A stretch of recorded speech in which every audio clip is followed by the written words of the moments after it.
Hello, everyone, and welcome. I'm excited to have you here today. Our presentation is titled, When You Feel Stuck in a Relationship, with the subtitle, Understanding the Hidden Roots and Finding a Way Forward. Over the next few minutes, we'll explore what might be causing those feelings of stagnation, uncover some of the underlying issues, and discuss practical steps to move forward. So let's get started and look into how we can better understand and navigate these challenging emotions. Let's talk about what I like to call the silent struggle. Many people find themselves stuck in relationships that they don't fully embrace, but at the same time, they feel unable to leave. This isn't just about indecision or wavering choice. It's a much deeper psychological challenge. It's a kind of paralysis that comes from hidden wounds, unspoken fears, and even lessons from childhood that we might have forgotten but still influence us today. To really understand why some people remain paralyzed in unsatisfying relationships, we need to look beneath the surface. We have to explore where this feeling of being stuck originates, those hidden roots, and then consider the steps that can lead us toward liberation. By doing this, we start to see that this struggle isn't just about the relationship itself, but about deeper emotional and psychological factors at play. And that's what makes this journey toward understanding and change so crucial. Let's talk about why we often find ourselves stuck in certain relationships. It's important to understand that being stuck isn't simply about laziness or a lack of clarity. More often, it's rooted in our early life experiences, those foundational moments that shape how we handle relationships today. One key concept is the good child syndrome. Many of us who struggle to leave unhappy relationships were once very compliant children. We learned early on to suppress our needs to avoid upsetting fragile or demanding parents. Our main goal was to keep the peace, no matter what it took. This pattern can carry over into adulthood, making it difficult to stand up for ourselves or ask for what we want. We might fear conflict so much that the idea of asserting ourselves feels almost life-threatening. Understanding these hidden childhood blueprints helps us see that our current struggles are often rooted in those early survival strategies. Recognizing this is the first step toward changing them and creating healthier, more fulfilling relationships. Let's explore the echoes of early lessons that shape us even now. First, shame and guilt often tell us we're undeserving of more love, more intimacy, more joy. And because of that, the very idea of demanding happiness can feel selfish, so we tend to silence ourselves instead of speaking up. Next, we often reenact survival patterns from our past. It's important to understand that the stuck adult isn't necessarily indecisive by nature. Rather, they are unconsciously replaying behaviors learned long ago to stay safe. These deeply ingrained patterns are tied to our fundamental sense of safety and belonging. That's why breaking free can be incredibly challenging. They're woven into the core of who we are and how we perceive the world. By recognizing these echoes from our past, we can begin to understand why change feels so difficult and start to gently challenge those old patterns. Despite everything we've been conditioned to believe, there's always a small, stubborn part of us that refuses to give up. That part is like an inner seed of vitality, a voice that constantly says, "I want more." It's the part of us that craves intimacy, authenticity, and real connection, something deeper than surface-level interactions. This inner voice also refuses to accept a life of quiet despair, pushing us to seek something more meaningful and fulfilling. Like a seed pushing through concrete, this inner self can't be silenced forever. It's persistent and resilient. And this ongoing conflict between the obedient child who follows the rules and the restless adult who yearns for freedom, it's often what makes us feel stuck. That tension creates a kind of inner agony, a feeling that we're caught between two worlds.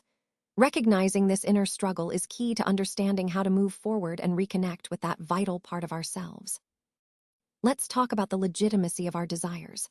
One of the toughest parts of feeling stuck is questioning whether what we want is even valid. We might ask ourselves, am I being unfair to want more laughter, more passion, more closeness? Or shouldn't I be grateful for what I already have? It's a common struggle. But here, the key point, there's no objective standard to judge whether a relationship is good enough. What truly matters is whether it nourishes and fulfills us. Our needs are valid even if they seem inconvenient or uncomfortable to others. The important thing isn't to silence these needs, but to learn how to articulate and stand up for them without shame. Because only by doing that can we create relationships that truly serve us. Let's talk about the fear of loneliness, which is often the deepest fear that keeps us stuck. Many times, leaving a relationship feels like a sentence to eternal isolation, like we're condemned to be alone forever. We tend to see singlehood not as a temporary phase, but as a tragedy, something to be avoided at all costs. Beneath that fear, there's a painful belief that maybe we're unworthy of love, that no one will ever truly choose us. But here's the thing, this fear is often just an illusion. Even when we're in relationships, many of us can still feel profoundly alone inside. Staying in a situation out of fear doesn't actually prevent loneliness, it often prolongs it. Paradoxically, sometimes leaving that relationship might be the first real step toward ending that sense of isolation. Recognizing this can be a powerful part of our journey toward authentic connection and self-worth. When we overestimate the fallout, we often get stuck because we imagine the worst-case scenarios. For example, we might think, my partner will never recover, or my family will be devastated, or even worry that everyone will judge me. These thoughts can paralyze us and make us hesitant to take action.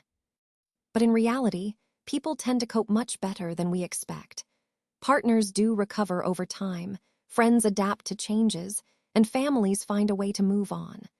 The fear of creating chaos or destruction is usually far greater in our minds than what actually happens. The truth is a bit harsh, but also incredibly freeing. Most people simply don't care as much as we imagine they do. Even the partner who's hurt might eventually come to see that the relief of ending a relationship that's no longer alive can be a positive thing. So, the key takeaway here is that the fears we carry about the aftermath are often exaggerated, and facing them can lead to a healthier, more genuine life. The path to liberation starts with a simple yet radical idea: self-worth. It's about recognizing that our value isn't determined by others or by how much we sacrifice. One of the first steps is to recognize suffering, understanding that relationships shouldn't be arenas where we silently endure pain or neglect our needs. We often accept that suffering is normal, but it's not. Our needs are valid, and accepting that is crucial. We don't need external approval to justify what we require to feel whole. Another key point is that sacrifice shouldn't be celebrated as a virtue. No one will truly recognize or reward us for giving up ourselves to keep the peace. We suffer not because we must, but because suffering feels familiar and safe, even if it's unhealthy. To truly break free, we have to risk the unfamiliar, speak our truth, ask for what we want, and dare to believe that a more fulfilling life is possible.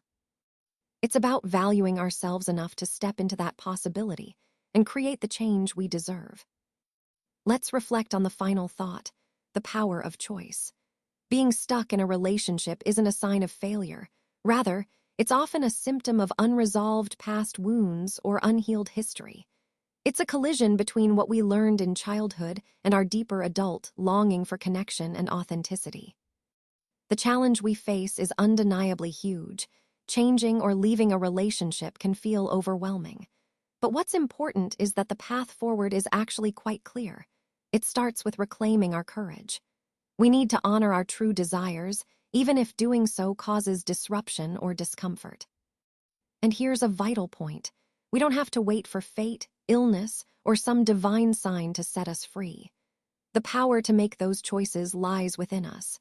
It's about recognizing that we are responsible for our lives, and with that responsibility comes the opportunity to transform.